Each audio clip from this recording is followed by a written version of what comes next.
10 KG ভরের একটি বস্তুকে, তাহলে এই যে এখানে একটা 10 কেজি ভরের বস্তু আছে, এটাকে আমি এত বেগে নিক্ষেপ করছি, ছুড়ে দিছি। তাহলে যখন আমি বস্তুটা ছুড়ে দিছি তখন তার বেগ কত? ভেলোসিটি হচ্ছে বেগ 100 মিটার পার সেকেন্ড। উপরের দিকে নিক্ষেপ করছি, সেটা কত উপরে উঠবে? H equal to what? সেটা কত উপরে উঠবে? ঠিক আছে, আসুক, যদি আসুক সেটা চ্যালেঞ্জ। তাহলে এই বস্তুটাকে এত বেগে নিক্ষেপ করছি, সর্বোচ্চ কত উচ্চতায় উঠবে? আগে বুঝো। তাহলে এই বস্তুটা যখন আমি নিক্ষেপ করছি তখন তার ভিতরে কোন শক্তি ছিল? ভেলোসিটি ছিল, গতিশক্তি ছিল। যখন সর্বোচ্চ উচ্চতায় উঠে এর কোন শক্তিতে রূপান্তর হয়? স্থির শক্তিতে। তাহলে আমি কি বলতে পারি? বস্তুটা যখন নিক্ষেপ করছিলাম তার গতিশক্তি ছিল হাফ mv স্কোয়ার, এখানে গিয়ে সেটা কোন শক্তিতে রূপান্তর হয়েছে? mgh। গতিশক্তিটা এখন কোন শক্তিতে রূপান্তর হয়েছে? বিভব শক্তিতে রূপান্তর হয়েছে, তাই না? তুমি বুঝো, তুমি তোমরা বুঝো নি। এখানে যখন আমি বেগে নিক্ষেপ করছি তখন তার ভিতরে কোন শক্তি ছিল? বেগ থাকা মানে গতিশক্তি ছিল। তাহলে এই প্রতিষ্ঠানে তার গতিশক্তি ছিল, তাই না? এখানে গিয়ে কোন শক্তিতে রূপান্তর হয়েছে? বিভব শক্তিতে, মানে mgh রূপান্তর হয়েছে, তাই না? তাহলে হাফ mv স্কোয়ারটা এখানে কোন শক্তিতে রূপান্তর হয়? সর্বোচ্চ উচ্চতায় বিভব শক্তিতে রূপান্তর হয়। তাহলে বিভব শক্তিতে রূপান্তর হলে এখন জাস্ট ক্যালকুলেশন, যেভাবে ক্যালকুলেশন করে ভ্যালু বসানো হয়ে যাবে। তাহলে এখানে এম কাটাকাটি যায়, দিলেও দিতে পারো, নাহলে ভ্যালু বসায় করতে পারো। তাহলে হাফ ইন্টু ভির ভ্যালু কত দেখা যায়? 100 মিটার পার সেকেন্ড, তাই 100 বসায় দাও, 100 বসায় দাও। জির ভ্যালু 9.8 ইন্টু এইচ, এখান থেকে এইচ বের হয়ে চলে আসবে। Half M square equal to mgh, গতি শক্তি থেকে বিভব শক্তিতে রূপান্তর হয়েছে।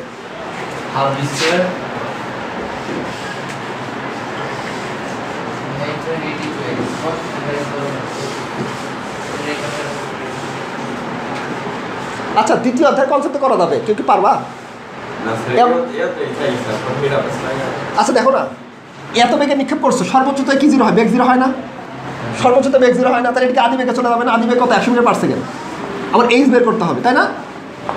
আচ্ছা, তাহলে কি কি আছে? ভি আর এইচ, মানে এস আর ভি থাকে 3 নম্বর ইকুয়েশন। তাহলে V square equal to U square plus 2gh, জির ভ্যালু মাইনাস বসাতে হবে। তাহলে V square equal to U square minus 2gh, তাই না? তাহলে ভির ভ্যালু কত এখানে? ভির ভ্যালু 0, ভির ভ্যালু 0। আদি বেগটা কত? 100, তাহলে 100 square minus 2 into 9.8 into H. এই যে একই অ্যান্সারই আসবে, দেখো 510 আসে না? এটাও 510 মিটার আসবে, এটাও 510 মিটার আসবে। হ্যাঁ 510, কোনটা?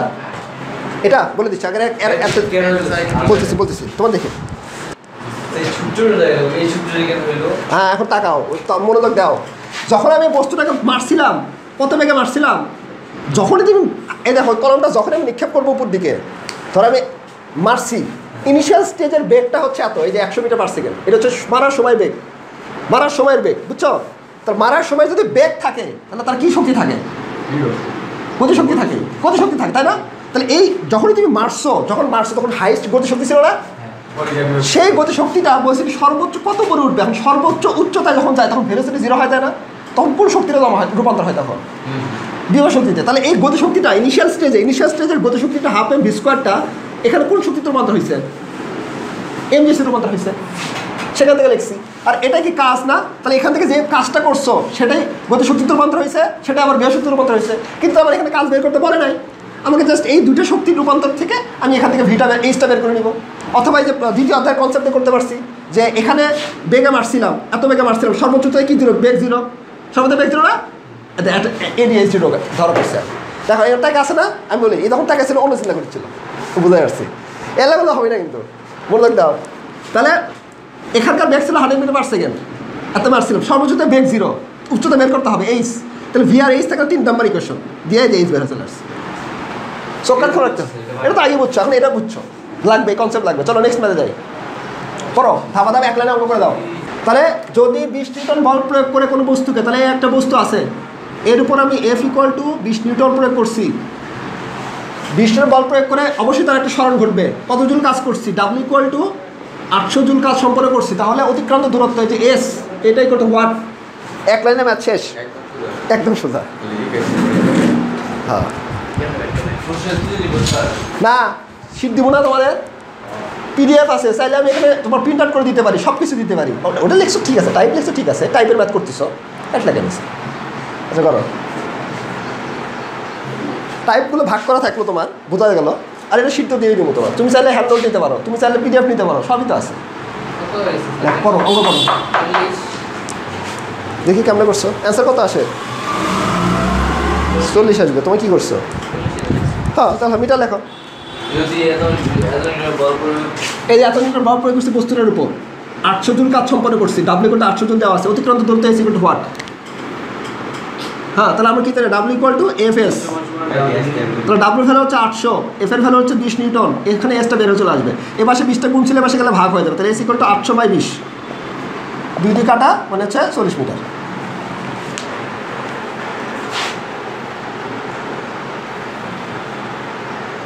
পরের ম্যাথ, এই ম্যাথ করো। তুমি তো এখনই করছিলে এটা, তুমি বুঝছো না এটা? ও তুমি তো করোনি, ও এটা করতে গেলে আটকে গেছিলাম। এখন হিন্টস দেখো, এই দেখো একটা ইঞ্জিন, তাহলে এ ধরনের একটা ইঞ্জিন আছে, এটা কিন্তু দেওয়া নাই, আমি চিত্র বোঝানোর জন্য করছি তোমার। তাহলে একটা ইঞ্জিন মানে হচ্ছে একটা ইঞ্জিন দেওয়া আছে 20 মিটার উচ্চতায় অবস্থিত, তাহলে এখান থেকে আমার এই যে এইটুকু উচ্চতা হচ্ছে 20 মিটার, তাহলে এইচ হচ্ছে 20 মিটার, 20 মিটার উচ্চতা অবস্থিত, 2000 লিটার ধারণ ক্ষমতা সম্পূর্ণ। তাহলে এই যে ট্যাঙ্কটা আছে সেই ট্যাঙ্কের ধারণ ক্ষমতা হচ্ছে 2000 লিটার, 2000 লিটার ধারণ ক্ষমতা সম্পন্ন একটা ট্যাঙ্ক 30 মিনিটে পরিপূর্ণ করতে পারে, টি ইকুয়াল টু 30 মিনিট, 30 মিনিটে পরিপূর্ণ করতে পারে। ইঞ্জিন দ্বারা কৃত কাজ কত? এখন তোমার ইঞ্জিন দ্বারা কৃত কাজ মানে W, W equal two what? হ্যাঁ কৃত কাজ আর কাজ একই, ইঞ্জিন দ্বারা কৃত কাজ কত? দেখাও ইঞ্জিন দ্বারা কৃত কাজ কত। এখন এখানে এটা বলতে কি বোঝাচ্ছে? এটা বলতে বোঝাচ্ছে যে আমরা জানি 1 লিটার পানির ভর কত, 1 কেজি। তোমরা বাজারে যে বলো না 1 লিটার তেল দেন, 1 লিটার তেল দেন, ওটা 1 লিটার মানে 1 কেজি, আমরা এইভাবে করবো। তাহলে 1 লিটারে যদি 1 কেজি হয় তাহলে 20 লিটারের ভর কত হবে? কত? 2000 কেজি আসবে, সেটা হচ্ছে এম দেওয়া আছে। তাহলে আমার এম দেওয়া আছে, এখন কৃত কাজটা বের করতে হবে, কত দেখি কনসেপ্ট লাগাও তো দেখি। এখানে বলছে কৃত কাজ ডাব্লিউ করে তুমি জানো এফ এস, কিন্তু এখানে এফ এর ভ্যালু জানা নাই, এস এর ভ্যালু মানে এস এর ভ্যালু জানা আছে, এফ এর ভ্যালু জানা নাই, এই টাইপের। এখানে কাজটা কোন শক্তিতে রূপান্তর হয়েছে? এই যেখান থেকে পানিটা তুলবা, এই পানিটা যখন স্টোর হবে এর ভিতরে, কাজটা কোন শক্তি? বিভব শক্তিতে রূপান্তর হয়। তাহলে ডাব্লিউ ইকুয়াল টু সরাসরি আমরা কি লিখতে পারবো? এমজিএস লিখতে পারবো। আর এটাও এখান থেকে লেখা যায় এফ সমান এমজি আসবে, কারণ এখানে এই অভিকর্ষ বলের বিরুদ্ধে আমাকে কাজ করতে হবে। এমজিটা কি বলছিলাম? অভিকর্ষ বল না, ওজনের বিপরীতে বল ক্রিয়া করতে হবে। তাহলে এফ ইকুয়াল টু এমজি বসে দিলাম, আর এস মানে এইচ, তাহলে এই যে এমজি এইচ বা এমজিএস একই জিনিস। ঢুকছে? হবে? সব কিছু মেনটেন করে করতে হয়, সব কিছুই এটাই দুনিয়া মানে মেনটেন করে চলতে হবে। আমি চলো এখানে দেখো একটা বস্তু যদি স্থির অবস্থা থেকে, দেখো মনে করো বস্তুটা স্থির অবস্থায় আছে, আদিবে কত? 0। ধাক্কা মারছে, একটা বল প্রয়োগ করছে বস্তুটাকে, এটা মনে করো 2 না 0 রাখছে প্রথমে। যখন ধাক্কা দিছি তখন তার ভিতরে বেগ হয়েছে না, তখন এ পর্যায়ে ধরো বেগ 4 মিটার পার সেকেন্ড, তাহলে তার গতিশক্তি কত হবে? এ পর্যায়ে হাফ এম ভি স্কয়ার না, হাফ এম ভি স্কয়ার না? তাহলে এখানে যে কাজটা করছো, কাজটা কোন শক্তিতে রূপান্তর হবে? হাফ এম ভি স্কয়ারে রূপান্তর হবে, এটা বলতে পারো, সিম্পলি আমরা শিখছি এটা। এখন কি হলো? টুইস্ট মারলাম। টুইস্ট হচ্ছে যে বস্তুটার বেগ আগে থেকেই 2 মিটার পার সেকেন্ড ছিল, তারপরে আমি বল প্রয়োগ করছি, বস্তুটার বেগ বাড়াই হয়ে কত হয়েছে? 4 মিটার পার সেকেন্ড বেগ হয়েছে। তাহলে এখানে কাজটা কতটুকু হবে? কাজটা হবে গতিশক্তির পরিবর্তনের সমান। কারণ বুঝো এখানকার গতিশক্তি কত ছিল? হাফ এম ইউ স্কয়ার ছিল, কারণ তার বেগ আগে থেকেই ছিল, আগে থেকে একটা গতিশক্তি ছিল। আগের তো হাফ এম ইউ স্কয়ারটা ছিল 0, আগের 0 ছিল, আগে যখন 0 ছিল তখন ওই পুরো কাজটাই শেষ গতিশক্তি সমান ছিল। এখন আগে থেকে একটা বস্তুর বেগ আছে, সে তার আগে থেকে একটা গতিশক্তি EK1 আছে, বস্তুটা যখন ধাক্কা দিছি তখন তার বেগটা বাড়া গেছে, তখন নেক্সট আরেকটা গতিশক্তি পাইছি এখানে, সেটা হচ্ছে EK2, সেটা হচ্ছে হাফ এম ভি স্কয়ার। তাহলে এখন কিন্তু কাজটা কতটুকু হবে? এই গতিশক্তি যেটুকু পরিবর্তন হয়েছে সেইটুকু যে তুমি কাজ করছো না, যেটুকু গতিশক্তি পরিবর্তন করছো সেটুকু তো কৃতকাজে কনভার্ট হবে। তাহলে কৃত কাজটা কী হবে? গতিশক্তির পরিবর্তনের সমান, গতিশক্তির পরিবর্তনের সমান। গতিশক্তির পরিবর্তন কতটুকু হলো? Half M V square minus half M U square না?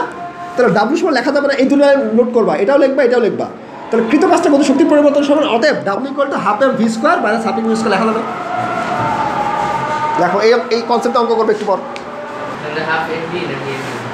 হাফ এম ভি স্কয়ার মানে half M U square, half M এটা ইউ স্কয়ার, এই আদি গতিশক্তি না, গতিশক্তি দুটো ছিল, একটা আদি গতিশক্তি একটা শেষ গতিশক্তি, একটা আদি বেগ একটা শেষ বেগ না, আদি বেগ ইউ ধরছে, তাহলে হাফ এম ইউ স্কয়ার মানে হাফ এম ভি স্কয়ার।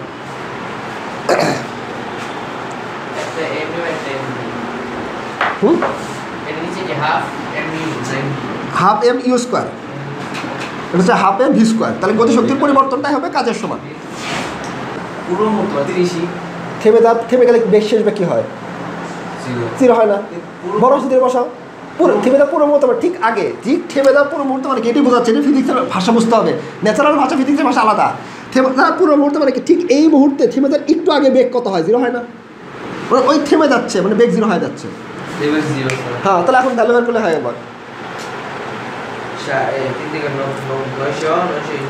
ওই যে 1300 কত আসবে 1350 আসবে এটাই তো অ্যাকচুয়াল নিয়ম হচ্ছে এটা তুমি হয়তো তাড়াহুড়া করে করছো এখন সাথে সাথে আছে করে ফেলাছো কিন্তু অ্যাকচুয়াল প্রসিডিওর হচ্ছে ওইটা হয়েছে তো এটা হয়েছে কারণ কৃত কাজটা গতিশক্তি পরিবর্তন গতিশক্তি যেটুকু হয়েছে সেটাই কৃত কাজ বুঝছো এখানে যদি থেমে যাওয়ার না বলে যদি 5 মিটার পার সেকেন্ড বলতো তাহলে কিন্তু আমার ওই যে ওই সূত্রে অ্যাপ্লাই করে করা লাগতো কিন্তু তুমি বাই ডিফল্ট যেটা থেমে গেছে বেঁচে গেছো মিলে গেছে হ্যাঁ বেঁচে গেছো মানে হয়ে গেছে সরাসরি একদম কৃত কাজটা সম্পূর্ণ গতিশক্তিতে কনভার্ট হয়ে গেছে হ্যাঁ 1350 এটা হচ্ছে তুমি কোন কাজে কোন নিয়মে করছো কৃত কাজটা কত শক্তি পরিবর্তনের সম্বন্ধে করছো হ্যাঁ এটা কিন্তু 0 আসবে একটা 0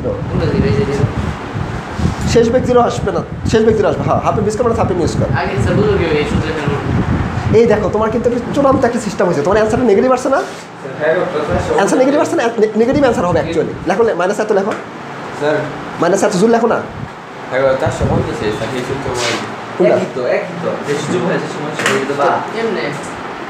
একই একই আসবে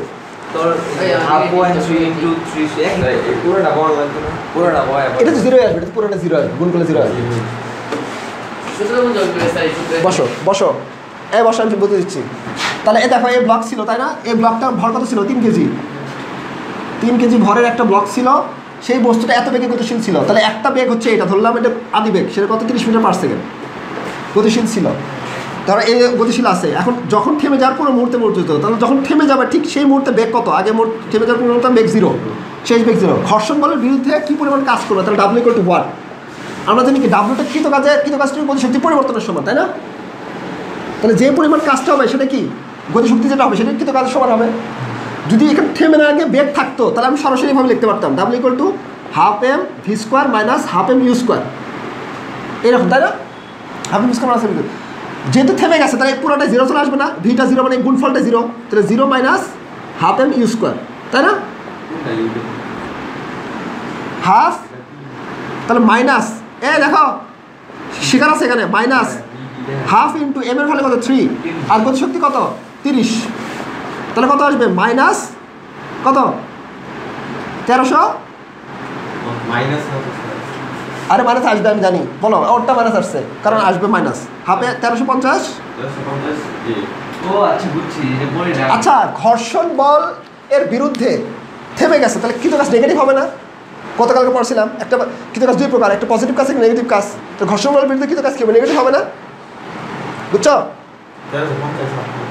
1350 অ্যান্সার তাহলে যেহেতু তোমাকে এখানে বলো নাই যে পজিটিভ ও নেগেটিভ তাহলে তুমি সরাসরি বলো 1350 মিটার পার সেকেন্ড আর আরেকটা বুদ্ধি আছে তোমরা কি করবা কৃতকাজের পরিবর্তন যখন বের করবা এই দেখো হাফ এম ভি স্কোয়ার মানে হাফ এম ইউ স্কোয়ার যখন বের করবা তখন কি করবা যেটা বড়টা থেকে ছোটটা বিয়োগ করবা তাহলে এসব ঝামেলা হবে না মাইনাস ঝামেলা হবে না এখানে বড় কোনটা এটা ভ্যালু বড় হবে না তাহলে লিখবা half M U square minus half M V square অথবা সাধারণভাবে চিন্তা করো যেহেতু বেগটা 0 হয়ে গেছিলো এখানে কৃতকাজটা গতিশক্তির সমান হবে তাই না গতিশক্তির সমান হবে আর ন্যাচারাল নিয়মে দেখবা ন্যাচারাল নিয়ম দেখো ন্যাচারাল নিয়মই দেখো আগে না এই অধ্যায়ে আরেকটা নিয়মে করা যায় এই ম্যাথগুলো সেগুলো কীভাবে করা সেটা দেখো অনেক সময় কাজে লাগতে পারে প্রথমে আমরা কী জানি এখান থেকে যখন বস্তুটা ছিল 30 মিটার পার সেকেন্ড বেগে ছিল তখন বস্তুটা যে বেগে যাচ্ছিল তখন আস্তে আস্তে মন্দন হচ্ছিল না বস্তুটা মন্দন হতে হতে হতে হতে এখানে থেমে গেছে তাহলে অবশ্যই এখানে কাজ করতে হচ্ছে তাই না ঋণাত্মক কাজ করতে হয়েছে বা কাজ করতে হয়েছে কারণ বস্তুটা যখন থামাবা তখন টেনে ধরতে হবে তো বস্তুটা যখন গতিশীল আছে তুমি থামাতে চেষ্টা করছো কাজ করতে হবে না বল প্রয়োগ করছো সরল হচ্ছে যেটা তুমি গতকালে দেখছো ঋণাত্মক কাজ গতকালকে স্পাইডারম্যান দেখালাম না স্পাইডারম্যান দেখো টেনে ধরা আছে হ্যাঁ তাহলে তুমি দেখো টেনে ধরা আছে এদিকে বল যাচ্ছে এদিকে সরল আর ইয়ার অপোজিট ডিরেকশনে কিন্তু কাজ ঋণাত্মক হবে কিন্তু কাজ হবে তুমি বুঝতেছো না গতকালের কনসেপ্ট এরা বুঝতেছে তাহলে কাজ ঋণাত্মক হবে না ঋণাত্মক হবে না তাহলে কি কাজ ইকুয়াল টু বল করে সরল হবে আমরা এফএস জানি আর এখানে যেহেতু ভূমি বরাবর তাহলে ত্বরণ হবে না মানে মন্দন হবে ডাব্লিউ ইকুয়াল টু এমএএস আসবে তো মন্দন হবে এফএল ঋণাত্মক আসবে কঠিন হোক এমনি দেখো আর কি লাগবে কাজে লাগতে পারে এখন আমরা কি জানি এখানে ভি আছে আমাদের একটা বেগ আছে শেষ বেগ 0 তাই না শেষ বেগ 0 আর একটা দূরত্ব অতিক্রম করছে না এখানে ভি আর এস আছে তাহলে ভি আর এস থেকে কয় নাম্বার 3 নাম্বার তাহলে V square equal to U square plus 2s আর ত্বরণটা ঋণাত্মক আসবে কারণ মন্দন হবে তাহলে এখান থেকে আমি এএস এর ভ্যালুটা এই দেখো এখান থেকে এএস এর ভ্যালু বের করতে পারবো। এএস, এই যে এএস এর ভ্যালু বের করতে পারবো, এএস এর ভ্যালু বের করতে পারবো। এখন এএস এর ভ্যালু যদি বের করতে পারো তাহলে কি আমাদের কি পারবো? এএস এর ভ্যালু বের করতে পারলে আমরা কি জানি, কাজ ইকুয়াল টু বল কোনো সরণে যে এএস এর ভ্যালু আমি এখান থেকে বের করছি, আর ভরের ভ্যালু কোশ্চেনে দেওয়া আছে, তাহলে এম এএস গুণ করলে কৃত কাজটা পেয়ে যাবে। ওই 1350 আসছে। দেখো এই যে এএস এর ভ্যালু আসছে কত 450, আর এই যে ভরের ভ্যালু হচ্ছে M3। হ্যাঁ এই দেখো করছি আগেরটাই ভালো, আগের নিয়মটা কিন্তু এত সুন্দর মজা আছে, 15-এর মতন মজা। আচ্ছা আরেকটা ম্যাথ এই করে দাও, এটা করো, সহজ ম্যাথ একদম পানির মতো সহজ, একদম পানির মতো সহজ ম্যাথ, বাচ্চা কাচ্চা ম্যাথ এগুলা।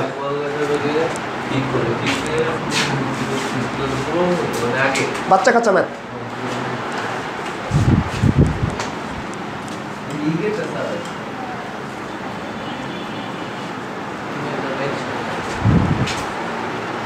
তাহলে একটা ফুটবল আছে যেটার ভর দেওয়া আছে হচ্ছে 450 গ্রামে দেওয়া আছে, গ্রাম মিটার মানে গ্রাম, কত বেগে কিক করা হয়েছে, ঠিক যখন কিক করছি সেই মুহূর্তে তার বেগ হচ্ছে 24 মিটার পার সেকেন্ড। হ্যাঁ এসা একক, তাহলে গতিশক্তি কত হবে? তাহলে 450-কে 1 দ্বারা ভাগ করতে হবে, তাহলে 450 × 10⁻³ এত গ্রাম থেকে এত কেজি আসবে, তাহলে কেজি পাই গেছি। ঠিক হ্যাঁ 10⁻³ মানে 1000 দ্বারা ভাগ, মানে এটা কিভাবে আসবে? হ্যাঁ ওটাই বুঝা, এটা শিখে রাখবে, এটা কাজে লাগবে, সব বড় হলে কাজে লাগবে। 450-কে 1000 দ্বারা ভাগ করছি, বুঝছো? 450-কে 1000 দ্বারা ভাগ করছি, 450-কে 1000 দ্বারা ভাগ করলে কত হবে? 450 / 10⁻³, 10⁻³ মানে 1000। এটাকে যখন উপরে নিয়ে যাবা তাহলে 450 × 10⁻³, তাহলে 10⁻³ যেটা 1000 দ্বারা ভাগ করে একই কথা। হ্যাঁ এত বেগে নিক্ষেপ করছিলাম, গতিশক্তি ½ mv², গতিশক্তি ½ mv², বেগ আছে তোমার গতিশক্তি আছে ½ mv²। তাহলে এই আদিবেগটা এখানে বেগ আছে, বুঝলা? আদিবেগ কত 24, তাহলে গতিশক্তি কত ½ mv², ½ m 24-এর পুরো স্কোয়ার হয়েছে। এম এর ভ্যালু বসা দাও, ভির ভ্যালু বসাও। হ্যাঁ এখানে আদিবেগ যদি তুমি ওই দুই কনসেপ্ট দুটা বেগ দেখো, যে একটা বেগ শেষ বেগ 0 হয়ে গেছে, তখন তুমি দুটা বেগ নিয়ে গতিশক্তি পরিবর্তন করো। কিন্তু এখানে দেখো সর্বোচ্চ উচ্চতায় তো আমি উঠিনি, জাস্ট শুধু একটা বেগই আছে, তাহলে আমি সূত্র ইউজ করলাম ½ mv² যে কথা ½ mv² একই কথাই হচ্ছে না।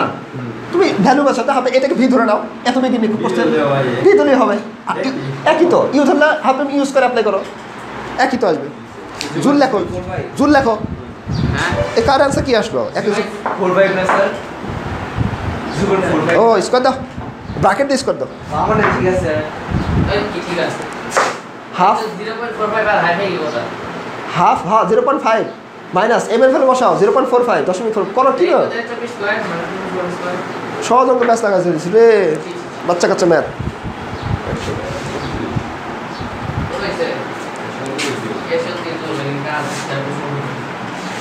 তাহলে এই যে দেখো যখন বলটা কিক করছিল, এই কিকের মুহূর্তের বেগ জানা আছে, তাহলে কিকের মুহূর্তে গতিশক্তি আমি বের করছি।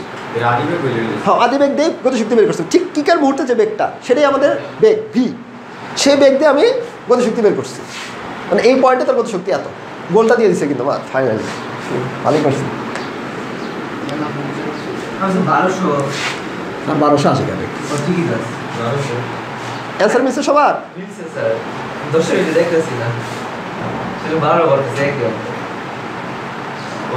এবারটা দেখো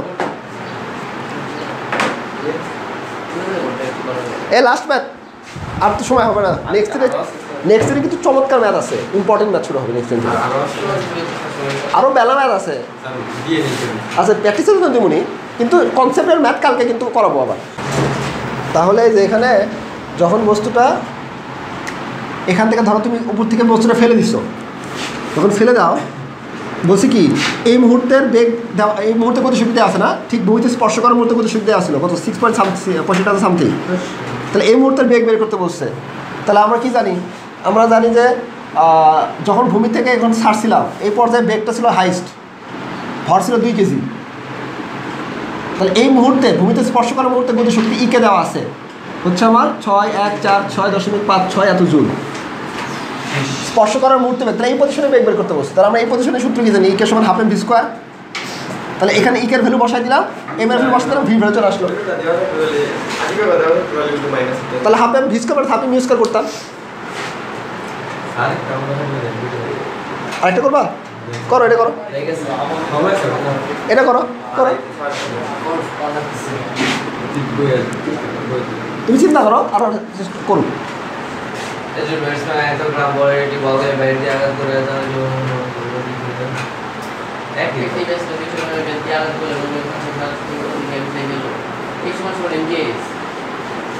ভালো মতো প্রশ্ন পড়ো। উপরের দিকে উঠার মুহূর্তে, উপরে কিন্তু উঠেনি কিন্তু এখনো, বুঝো প্রশ্নের মধ্যে তোমাকে অ্যানালাইসিস করতে হবে। সূত্র যা পড়েছে তার মধ্যে আছে, আমি আগে বলছি। হ্যাঁ কিন্তু পড়ো, পরে বুঝো আগে। উঠার মুহূর্তে মানে যে যখন আমি কি করছি, একটা ব্যাট দিয়ে বলে আঘাত করছি, ঠিক যে মুহূর্তে ব্যাট দিয়ে আঘাত করছি বলটা উপর দিকে উঠা শুরু করছে না, সেই মুহূর্তের গতিশক্তি দেওয়া আছে ইকে। ঠিক মারার সাথে সাথে গতিশক্তি দেওয়া আছে 40.5 জুল। বলছে কি শক্তি লাভ করে খারাপ উপরের দিকে উঠে গেল, উপরের দিকে ওঠার মুহূর্তে, তাহলে ঠিক যে সময় ব্যাট আঘাত করছি এই গতিশক্তি অর্জন করছে, ঠিক সেই মুহূর্তের বেগটা বের করতে বলছে। উপর থেকে আরো কমে দেবে, কিন্তু আমার তো ওটা চাইনি। ঠিক যে মুহূর্তে মারছি, যে মুহূর্তে গতিশক্তি অর্জন করছে সেই মুহূর্তে ব্যাগটা চাইছে। সহজ। তাহলে আমরা এই মুহূর্তের গতিশক্তি কি জানি, ইকে সমান হাফ এম ভি স্কোয়ার না? তাহলে এই মুহূর্তের গতিশক্তি কত, 40.5 আর হাফ এম এর ভ্যালু কত, 250-কে 1000 দ্বারা ভাগ করো, তাহলে 250 ইনভার্স 3 এত কেজি করে নিলে, আর ভি স্কোয়ার ভিটা, তাহলে এই মুহূর্তের বেগটাই এটা পাবো না আমরা, সেই মুহূর্তের বেগটা ভিটা চলে আসবে।